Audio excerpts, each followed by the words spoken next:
The Prime 4 trailer came out yesterday, and everybody's watching the Metroid community collectively burst into flames. As I was punching the air, spilling my beer, and screaming bloody murder, my roommates politely stayed quiet until after the trailer was over to ask me who Boy Samus is. Oh, you sweet summer children. Allow me to explain. This bad Larry is SYLUX, a bounty hunter, just like Samus, with his own interests at heart and loyal to no one, just like Samus.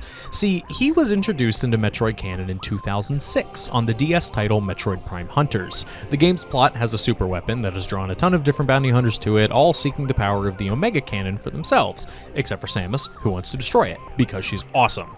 I digress. Look at this intro.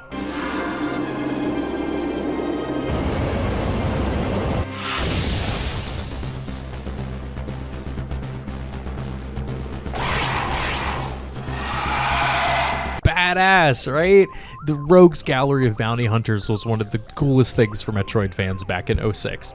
This cinematography is awesome, and they make them look so cool, and honestly, the art direction is really sick, and amongst them is our boy SYLUX, the coolest hunter right behind Weevil. You fight SYLUX during the game in a weapons facility, and in the criminally underrated multiplayer mode, you can even play as him. For whatever reason, he ended up as a fan favorite. If you've ever watched the Metroid community from afar, you'll know we can take the tiniest bite of food and make an entire meal out of it. We are so desperate for anything that we cling on to any little hints and secrets we can find, no matter how obscure. We figured out the title of Metroid Dread 14 years before it came out because one of the hundreds of scan terminals mentioned a failed Project Dread. So you can imagine our surprise 1 year after the release of Hunters in 2007, when at the end of Metroid Prime Corruption, if you 100% the game, you will see a few seconds of a spaceship following Samus into Lightspeed.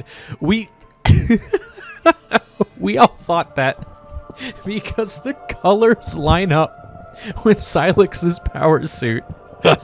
This has to be him, right? It wasn't confirmed for ages, but we didn't care. We were too busy foaming at the mouths and just confirmed it for ourselves. That was definitely SYLUX chasing after this, and he was definitely going to be the villain of Prime 4. 17 years later, we can finally stop the collective gooning. SYLUX is back, baby!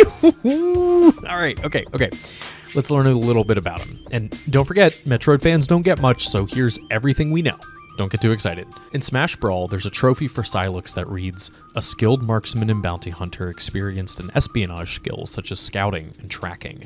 While much of its background remains a mystery, it is clear that it hates Samus and the Federation. SYLUX uses the Shock Coil, an experimental Federation-made weapon that continuously drains energy from enemies and refills its own.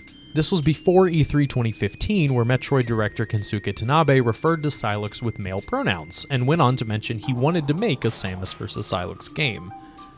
That is all we have about him. To my knowledge, please correct me with a comment so you can teach other outsiders looking in. By the way, welcome to Metroid. Start with Dread if you haven't played any. Then after that, legally obtain a copy of the Metroid Prime Trilogy collection and play it on your computer.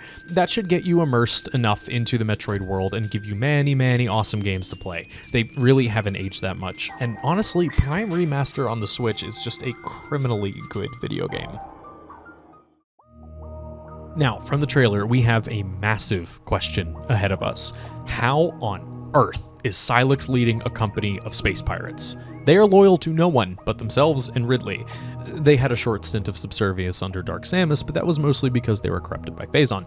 Somehow, this one lone bounty hunter has gotten a giant raiding team of space pirates on his side for the attack on this Federation outpost. That part makes sense, though, as both the pirates and SYLUX hate the Federation. A mutual enemy? Maybe? We don't know. But that does explain the two Metroids hanging out behind them. They're not real biological Metroids. Those guys are failed cloning experiments by the space pirates. Alright, I hope that explains things. Now you too can say the words SYLUX in a room of Metroid fans and have everyone clinging onto your arms with appreciation. Later!